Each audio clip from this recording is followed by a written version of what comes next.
beyond strange disappearance in front of many possible witnesses, an entire campground within walking distance, and 3 friends who should have never left her side, as well as a strange sighting after she vanished.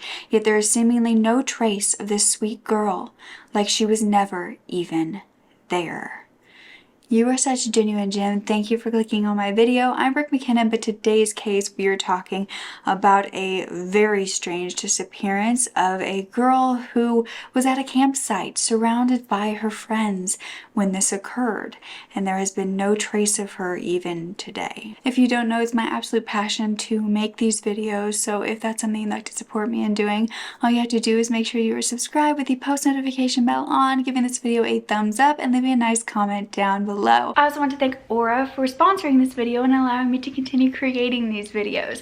Aura has been a lifesaver for me this month. It is a mindfulness and sleep app, and it is seriously such a nice app when you just need a breath or you need your thoughts to not be your thoughts anymore. And I have been suffering from so much anxiety and panic attacks this month, and it's literally been my absolute everything. It's just necessary that we make mental health a priority. I always love to bring you guys ways that you can do that, and I have found Aura to be one of my favorites. It actually has so many different things to do. You can listen to meditations, ASMR, you can do cognitive behavioral therapy, there's life coaches. There's also programs that are like 12-day long programs that you can listen to one a day for different topics, and it's really helping me stay active on working on my mental health, and especially around the holiday season, which seems to be very, very hard for a lot of us, whether that's because of SAD or just because of the holidays in general. So if you would like to try out Aura, there is actually a special link that will be for you guys down below, where the first 500 of you will get a free trial and an exclusive 25% off the premium membership. You can go to aurahealth.io/Brooke Mckenna, and it will be linked in the description below. Now let's get back to the story.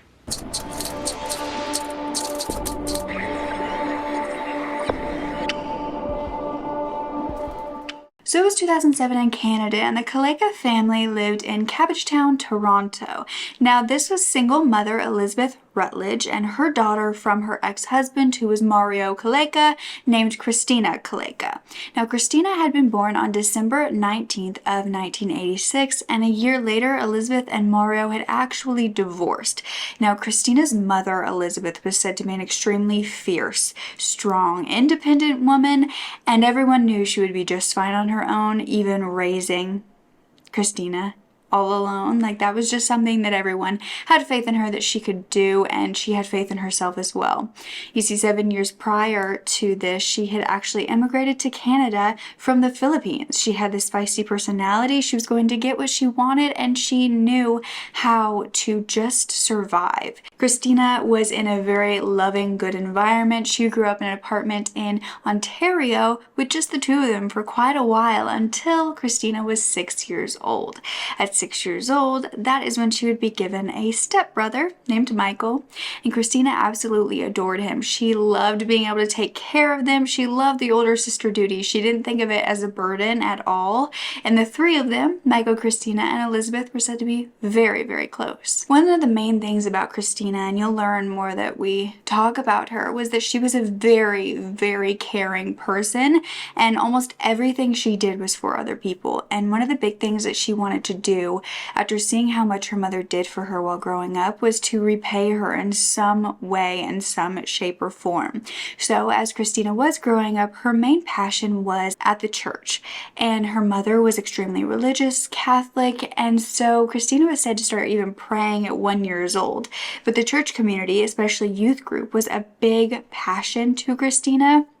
It meant everything to her. She was known to volunteer with the children in her free time, and they looked up to her and watched everything that she did. She was said to bring them so much hope in just everyday life. She was said to be a natural leader, someone that these kids could really rely on, especially if they didn't have that in their home lives or just in general. And she didn't only do that either, and this was when she was still a teen into her adult years. She also was organizing one of the largest conferences for the Youth for Christ program. After high school, Christina went on to graduate from George Brown College to earn a certificate in early childhood education. And by the next summer, she had gotten a job to work with kids again. It was just something that she felt she was meant to do. And so she got a job at the summer camp for St. Bernadette's Daycare. And this was in 2007 when Christina was 20 years old. And at this point, she could have moved out, but she decided she wanted to continue living with her mother and her brother was actually 15 by this point.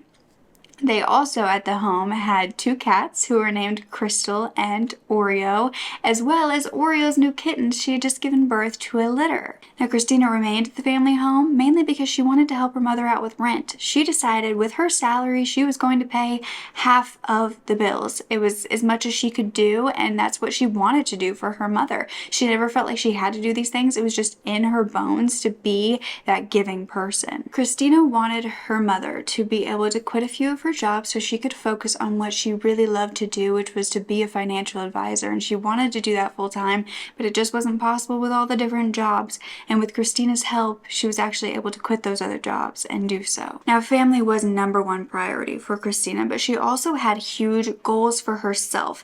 Although all of the things that Christina loved to do did involve helping others and giving back, and one of her biggest goals was actually to perform missionary work in the Philippines, where her mother had come from, and she had never been, but she wanted to go and help there. She was also aiming to go to a teacher's college at York University at some point, though all of those dreams would be abruptly delayed, or we hope that they are just delayed and not completely impossible. You see, on August 6th, Christina would vanish. The girl, known to be introverted yet had a contagious laugh and smile, was gone, seemingly without a trace. Now the search began for her at a place called Rainbow Falls Provincial Park. This was a 1,421-acre park with campgrounds, lots of trails, waterfalls, cliffs.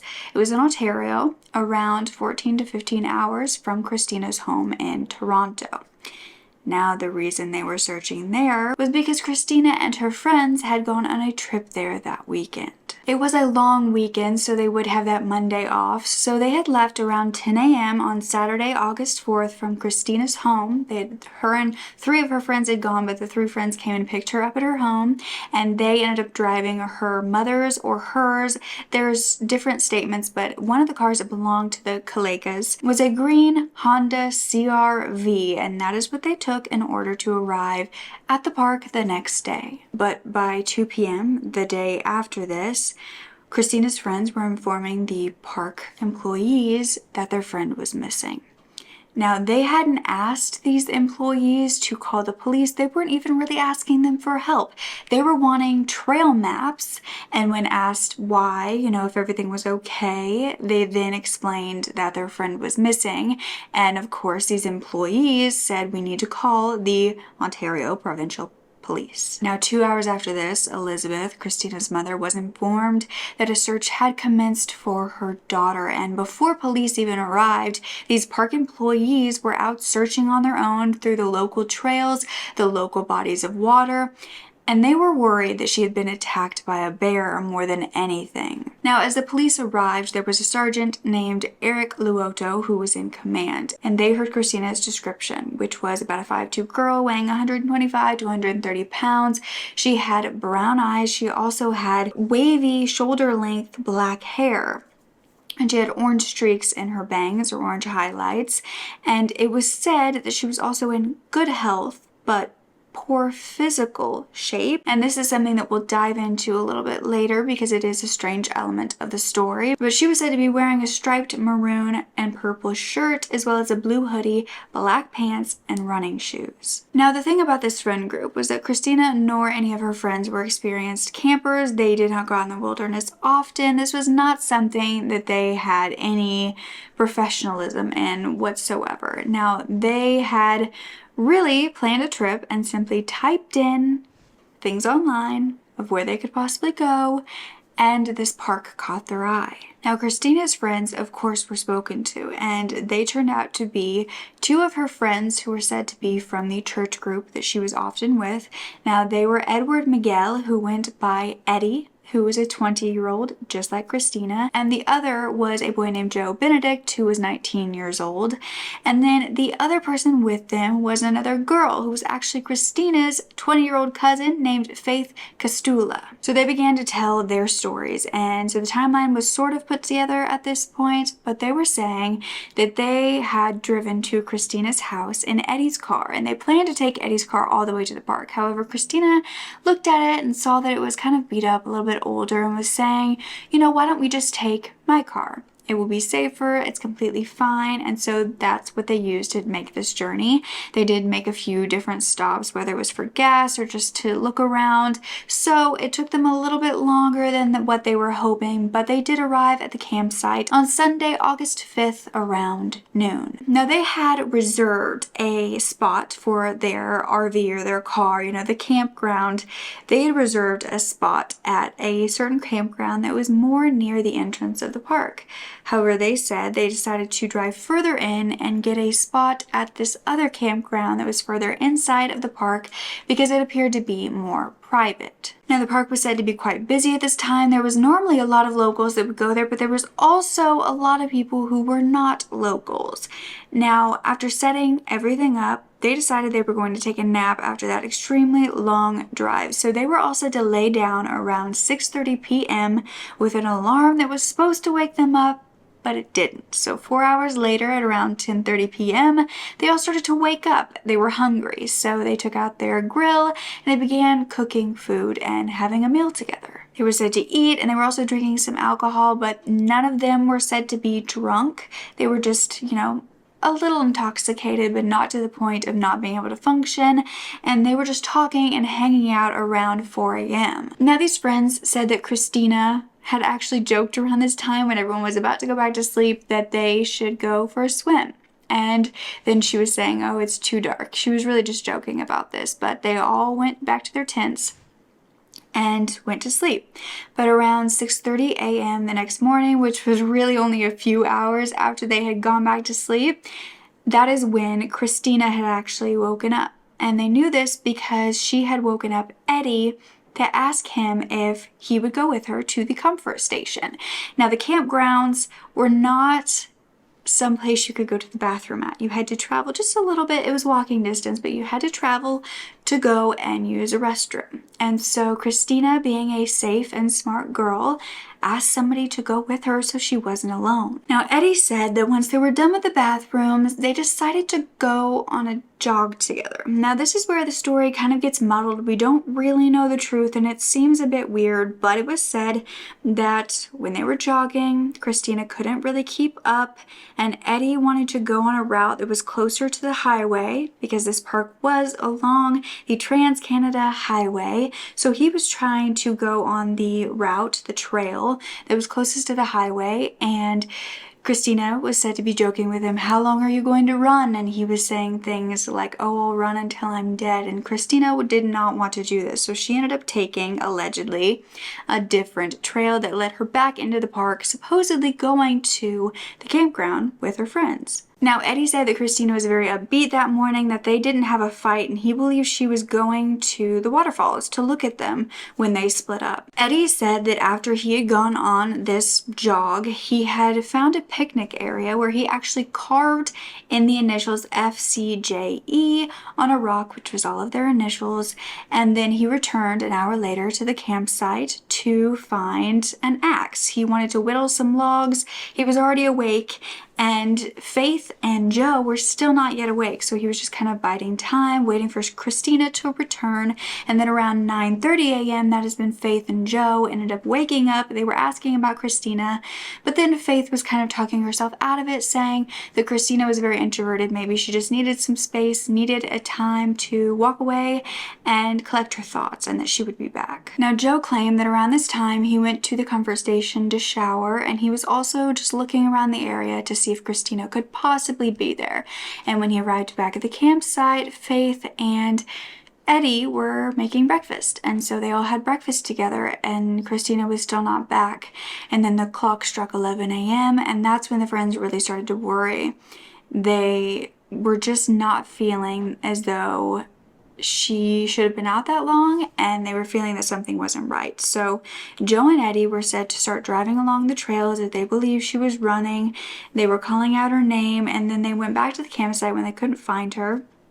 They wrote a letter to her in case she did return, and then they went back to where the employees were to get those trail maps, which ultimately led to the search party. By the time they had actually told anybody that she was missing, this was around 1:45 p.m., which was 7 hours since she had last been seen. Now, investigators had found that photos were taken throughout that night, and the last one that had Christina in it was one taken at around 12:08, which was just after midnight, and it was Christina, Eddie, and Joe all around this food, the frying pan on the fire, and it appeared as though Faith had taken the photo. Nothing seemed strange about this, but it is the last known photo of Christina, and Eddie's sighting was thought to be the last known sighting. However, it might not have been.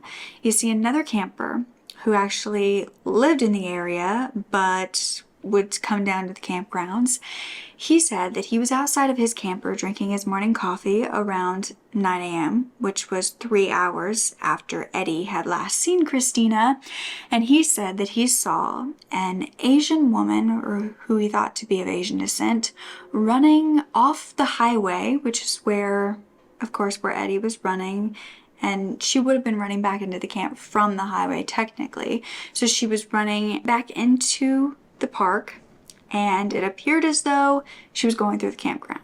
Now, this man was Paul Gutierrez, and he was camping less than a mile away from Christina and her friends. Now, this man was questioned extensively, but there was no way to know if this was Christina or not, or if there was any suspicious behavior of this man. Nobody ever spoke of it. But it turned out that Christina hadn't even wanted to go on this camping trip. She had never planned it. She had actually planned to go to a youth conference in Montreal, but it ended up being too expensive, so this was just kind of what they were doing so they could still have a break. And her friends had offered to go with her. She accepted, and so that weekend of Saturday, August 4th to Monday, August 6th, with that one day off from work, it seemed like the perfect time to go, and they didn't want to miss out on a vacation just because they couldn't afford it. But it was said to be quite a surprise that Christina would have wanted to go into the wilderness due to an experience that she had in the woods with a hiking group prior to this. You see, she had gone to the Seton hiking trail with some of those same friends and others, and had actually gotten lost. Those who knew her would later say that she had a poor sense of spatial awareness, poor sense of direction, and poor sense of balance. The poor girl just found it hard to do things like this, which is why it was so odd that she was doing it once again. And thankfully, on this hiking trip, after wandering off for some time alone, Christina did emerge from a bush and she found her group again. And this experience was one that you would think would prevent someone from doing anything like it in the future, from going off on their own, from really doing anything depending on how traumatic it was. Especially because family of Christina were saying that she had lots of phobias, such as spiders, such as rodents, and it seemed like a camping vacation was one she would steer completely clear of. However, her mother was saying Christina was never a picky eater, she had experience with fasting, and she would probably, due to that, be able to survive better than some in the wilderness. Now, this was a huge factor in many theories because many began to wonder if she had become lost and found it impossible to get back to camp. However, this park, this huge park, claimed that they had only ever had one person go missing. It was an elderly woman, and she was found 9 hours later. And the crime in this town was also said to be extremely low, with only one murder 2 years prior that was allegedly connected to the drug trade. Now, these statements from her friends were said to be a bit odd as well because they spoke about Christina's jogging. Yet her family claimed that she would only play volleyball to stay in shape, and she only ever, very rarely, would jog because of a specific reason. You see, Christina had stepped on a needle years prior to this in her foot and didn't have it removed right away, which led to it being embedded in her foot. So she began to suffer from an inflamed callus, and when she did get it removed, she would feel immense pain if she stood on it too long, if she was jogging or running. And so the fact that she would go on this run was a bit odd, but it did make sense if she didn't want to go on that long run with Eddie. This was something to look at in regards to the theory of her just wandering off by herself. So for the next 17 days, the police searched. This was in water, this was in air. One aircraft was actually flying across this park every single day, and they had underwater side scanners being used in every body of water in case her body was in there,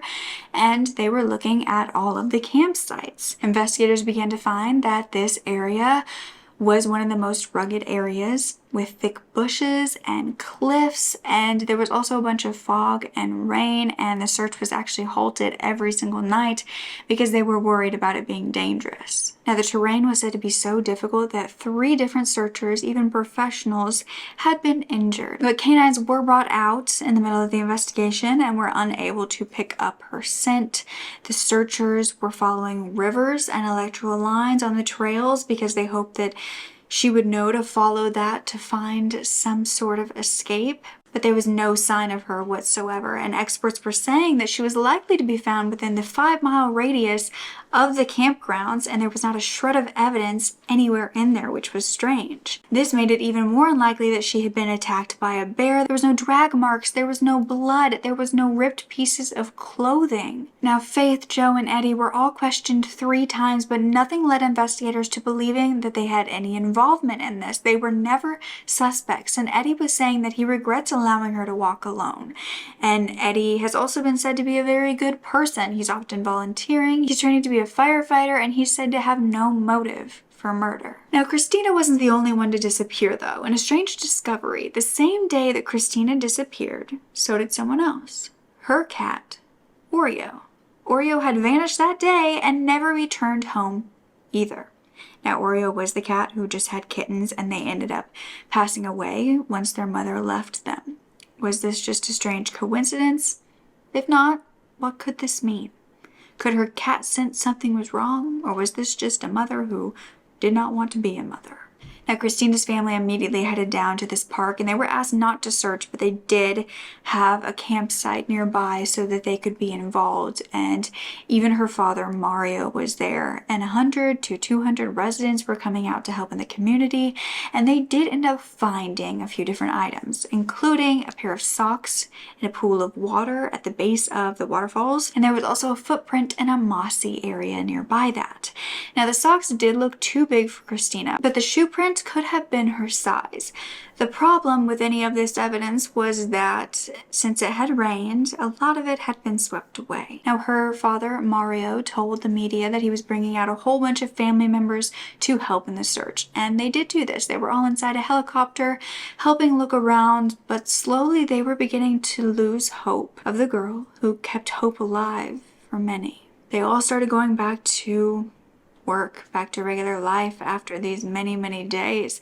However, the commander was still telling everyone that the conditions at the park made dehydration as well as hypothermia unlikely. So if she was out there, she could still be alive, and they needed to find her. There was a huge chance she was still alive. However, after searching for 15 days, she was deemed an unresponsive person because even though they were calling out to her, she would probably not be able to say anything back. And after 17 days, the search was called off. Now, her mother, Elizabeth, told the media that she was going to keep searching for her daughter because she believed that Christina was abducted, that she wasn't even in the park anymore. She said that her daughter would not have wandered off with no experience, and if she did, she would have been found in that area by now. There were speculations that Christina was a runaway, and she said that Christina would have never run away from her family. She was very close, and she had actually organized a 50th birthday party for her mother only 9 days prior. But this party was actually a huge reason why Christina wanted to go on vacation. It was said that she had been doing too much for others. She had really burnt herself out and she needed a break. And although she needed some rest, it didn't necessarily mean that break would have been forever. Some rumors about the family started coming out that Christina was actually in an arranged marriage, or she was about to be, and she wasn't happy with her life, but the family completely denied that. Investigators did look up and question every single person who was camping at that park that weekend. However, once again, no one was considered a suspect, and Elizabeth ended up paying for several private searches with a fundraiser called Find Christina Calayca Group, and the local police were, of course, being very helpful, and they joined in on this. I should say, of course, not all of them are like that, but they were trying to be as helpful as they could. And 1 year later, 6 cadaver dogs actually alerted to human remains at the bottom of the Huitson River, and they could not actually go and look because it was too dangerous to get in there even for professionals. So they really don't know if that could be Christina or not. And I should say this river was only 7 minutes from the park.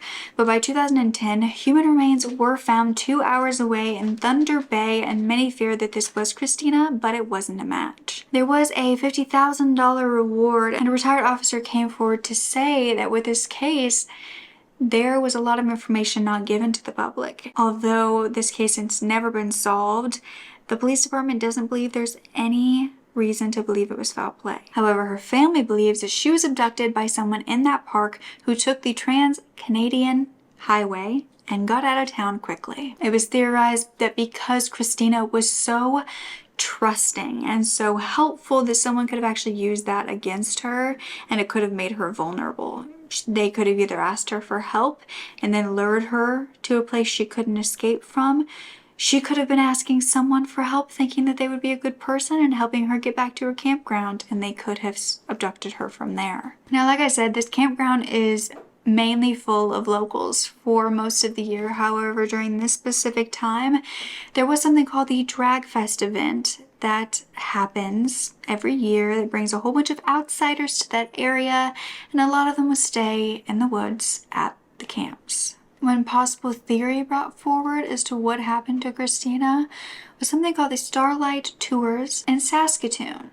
Now, this was 4 hours away, and this was a very horrific event that is said to still be happening. You see, from the 1900s to present day, there have been a series of very suspicious deaths caused, allegedly, by the Saskatoon police. They are said to go around looking for Indigenous Canadians in the area, where they will arrest them for minor offenses, sometimes for no reason, during the winter, and they will drive them out in the middle of nowhere. They will have them stripped down, and then they will leave them in the freezing cold.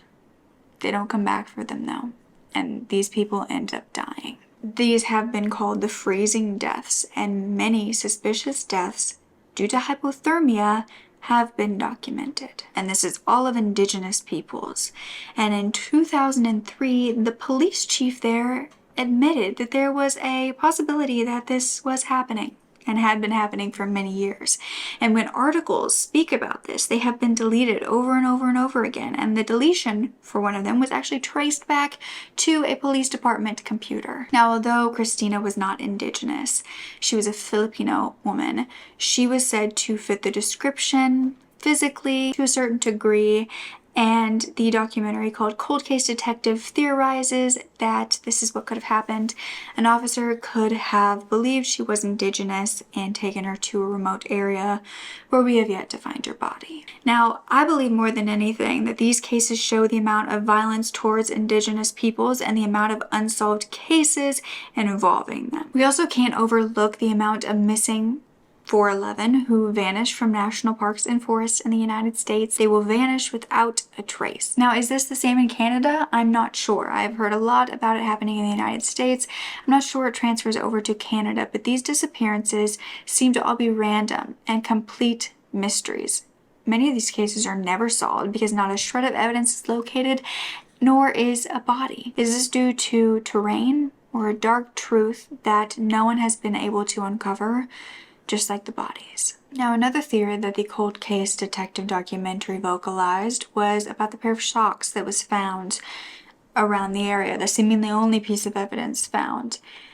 And they said that possibly the socks did belong to Christina, but they had expanded in the water and appeared as though they were much larger. Their theory is that possibly she was washing her feet in the falls because it would soothe her feet, especially because they were often hurting.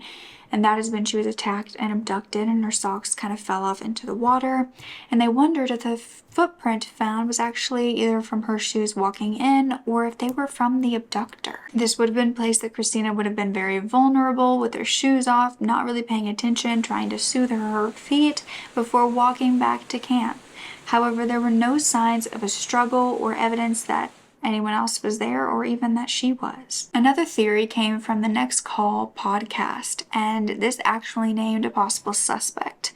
This was a possible serial killer, in fact. This was a man named Dennis Lavelle, who was a man known for sexually abusing young girls. It was said to begin years before what I'm about to tell you, but the most well-known of his cases, or believed cases, is the disappearance of Melanie Ether in 1996. But she was taken from the New Lizard, Ontario area at the age of 15. She hadn't returned home from walking home from a friend's house, which was a short distance. And that same Trans-Canadian highway passed through this community as well. A family friend was suspected of her disappearance. And that family friend was Dennis, who lived at the home that Melanie had gone to that night for her friend's house. He was dating the woman who was the mother of the person she was playing with. Now, Dennis had told his girlfriend that he was taking the son out to go fishing. And so he wasn't actually at the home that night, but he also said that he didn't do that. That was a lie. He confessed to that later. But when Dennis got home, he insisted on searching for Melanie, and 3 days later, he went to Melanie's grandmother and told her that the person who harmed Melanie must have been strong, because she was capable of defending herself. Why would he say that? How did he know that? Well, he pushed up his shirt to show scratch marks all the way up his arms. He said that those were from Melanie, but that it was from them play fighting. Everyone distanced themselves from him after this, but there was never any evidence against him because they couldn't find her body. Now, years later, a friend of Dennis claimed that Dennis told him while on drugs that they would never find Melanie, or another girl that he had named that had a weird name.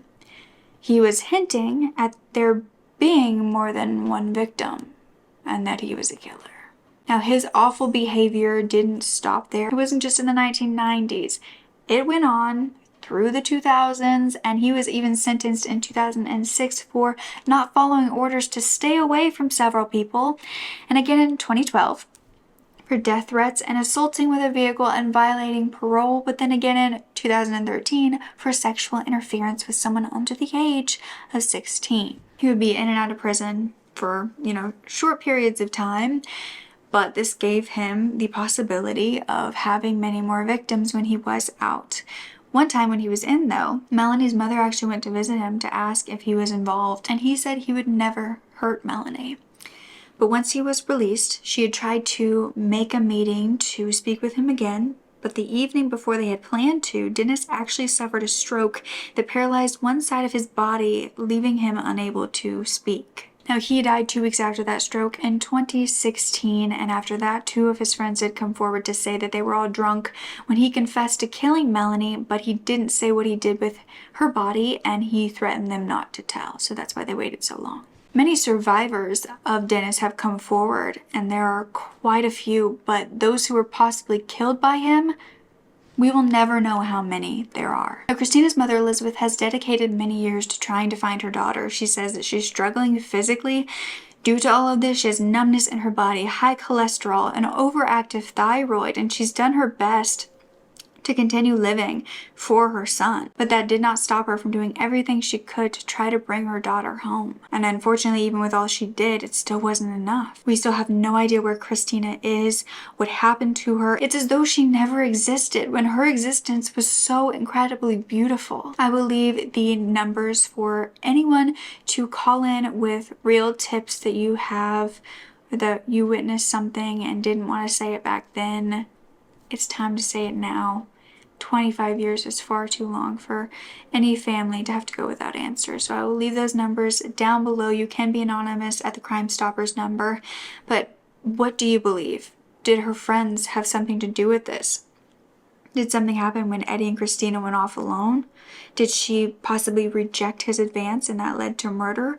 Did an accident occur in front of Eddie and he didn't want to be blamed for it or couldn't tell anybody? My question is, why would she willingly separate from Eddie after such a scary experience of being separated on the hiking trip prior and not knowing where she was going? She seemed like a very smart girl to not care that she was alone in a big park. And why were the friends immediately asking for help after becoming worried?